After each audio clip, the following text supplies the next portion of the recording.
তো welcome to the চ্যানেলে সকলকে স্বাগতম।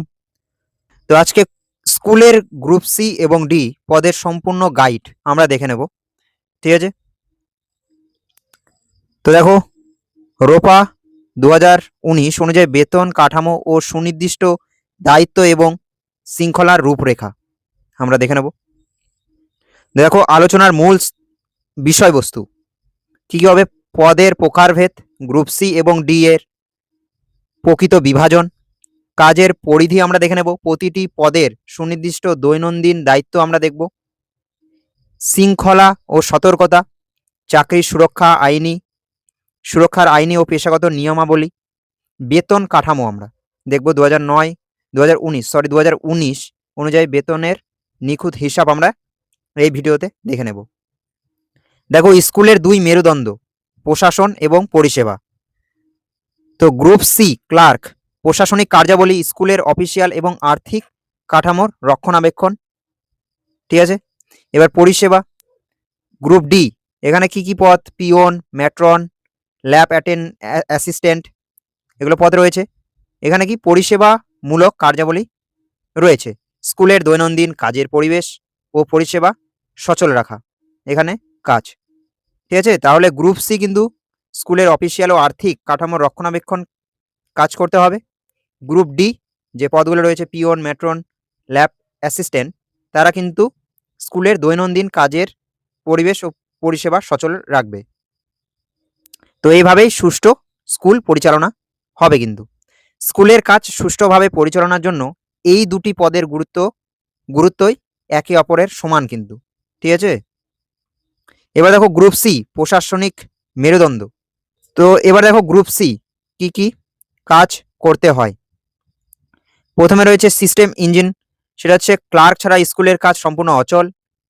নেক্সট, ফান্ড অ্যান্ড ক্যাশবুক, ফান্ডের নিখুঁত হিসাব, ক্যাশবুক মেনটেন করা।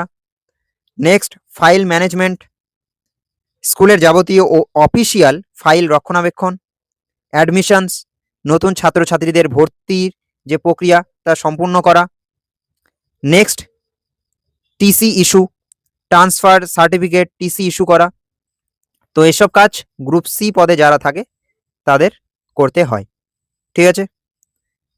Next, group C, digital ecosystem পরিচালনা। বর্তমান সময়ে সরকারি প্রকল্পের ডেটা এন্ট্রি, রিপোর্ট তৈরির সম্পূর্ণ দায়িত্ব ক্লার্কের কিন্তু, ঠিক আছে। দেখো, বাংলা শিক্ষা পোর্টাল নিয়মিত আপডেট রাখা অন্যতম প্রধান দায়িত্ব তাদের।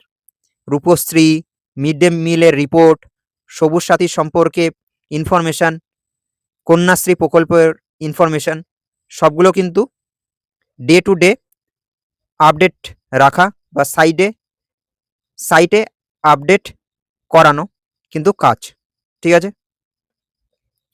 এবার দেখো গ্রুপ সি বেতন কাঠামো। রোপা 2019 অনুযায়ী বেসিক পে কত গ্রুপ সি পদের? 22,700। Allowances included DA, HRA, house rent allowance, medical allowance, ঠিক আছে। তো এগুলো দিয়ে প্রথম মাসের গ্রস স্যালারি দাঁড়ায় 30,100 টাকা। তো এটা কি রোপা 2019 নিয়ম অনুযায়ী গ্রুপ সি পদের বেতনের বর্তমান এটা হিসাব কিন্তু। নেক্সট দেখো গ্রুপ ডি, শুধুমাত্র পিওন কিন্তু নয়।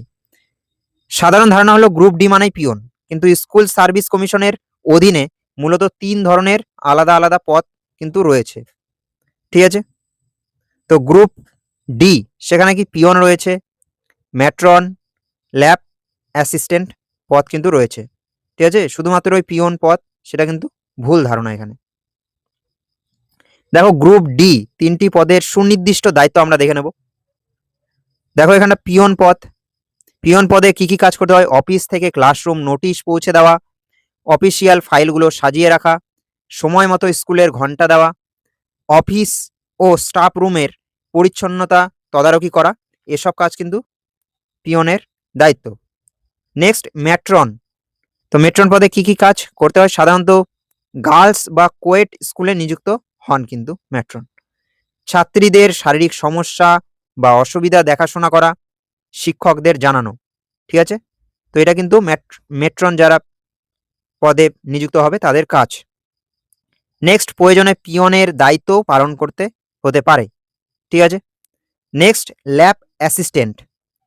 তো কাজ কি? প্র্যাকটিক্যাল ক্লাসের আগে যন্ত্রপাতি বের করে সাজানো। নেক্সট ক্লাস শেষে যন্ত্রপাতি পরিষ্কার করে গুছিয়ে রাখা। নেক্সট ল্যাবের স্টক রেজিস্টার আপডেট রাখা। এটা কিন্তু টেকনিক্যাল কাজ। ঠিক আছে। তো এগুলো গেল গ্রুপ ডি পদে 3টি পদের সুনির্দিষ্ট দায়িত্ব। Next group D team work এবং বেতন কাঠামো আমরা দেখে নেব। দেখো রোপা 2019 অনুযায়ী সব পদের জন্য কিন্তু সমান। এটি বেসিক পে 17,000। এরপর অ্যালাউন্সেস যদি দেখি সেটা হচ্ছে ডিএ, এইচআরএ, মেডিকেল সকল অ্যালাউন্স যুক্ত করে প্রথম মাসের গ্রস স্যালারি 22,600। তো কাজের বন্টন, একাধিক গ্রুপ ডি স্টাফ থাকলে কাজগুলো নিজেদের মধ্যে ভাগ করে নেওয়া যায়। এতে কাজের বাড়তি চাপ পড়ে না এবং পরিবেশ সুন্দর থাকে কিন্তু। ঠিক আছে। তো এক নজরে গ্রুপ সি বনাম গ্রুপ ডি যদি দেখি আমরা, দেখো এখানটা সেটা হচ্ছে কাজের প্রকৃতি। গ্রুপ সি এ কি? মূলত প্রশাসনিক কাজ করতে হয়। Group D peon, matron, lab assistant যারা রয়েছে তাদের পরিষেবামূলক কাজ করতে হয় তাদের। নেক্সট প্রাথমিক দায়িত্ব। গ্রুপ সি এর ক্ষেত্রে ক্যাশবুক হ্যান্ডেল, পোর্টাল আপডেট করা, ফাইলিং এসব কাজ। গ্রুপ ডি এর ক্ষেত্রে নোটিশ, ল্যাব ম্যানেজমেন্ট, ছাত্রীদের যত্ন করা, সেটা হচ্ছে ম্যাট্রন পদে। নেক্সট বেতন যদি দেখি এখানে গ্রস বেতন প্রথম মাস সেটা হচ্ছে 30,100 টাকা গ্রুপ সি ক্লার্ক পদের ক্ষেত্রে। গ্রুপ ডি এর ক্ষেত্রে 22,600 টাকা। ঠিক আছে। তো পরের পয়েন্ট কি? একটি বাস্তব সতর্কতা, চাকরি হারানো।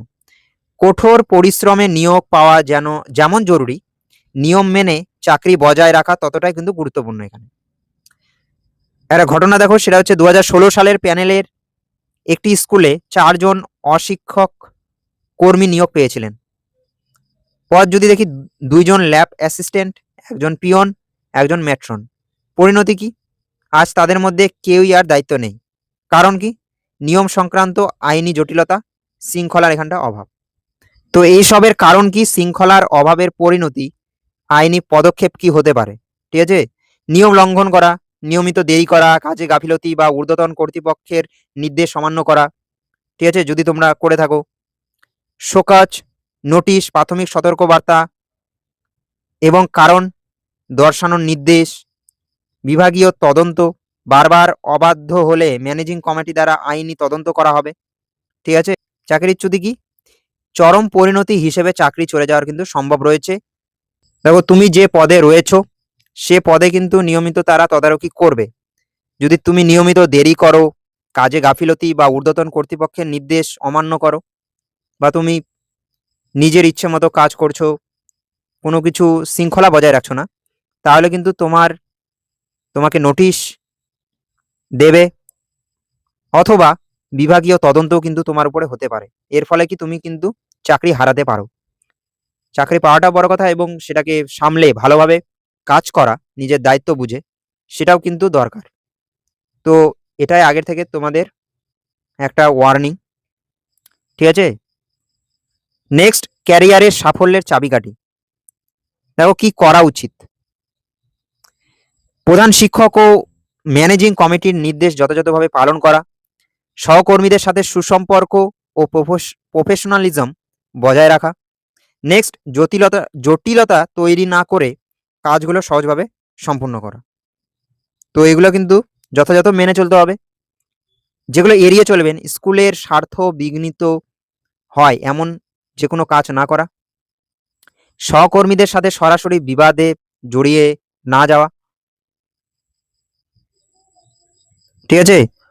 অফিসিয়াল অর্ডার অমান্য করা, এসব কিন্তু এড়িয়ে চলতে হবে। ঠিক আছে। তোমার দায়িত্ব, তোমার কাজ, সেটাই কিন্তু এখানে প্রধান।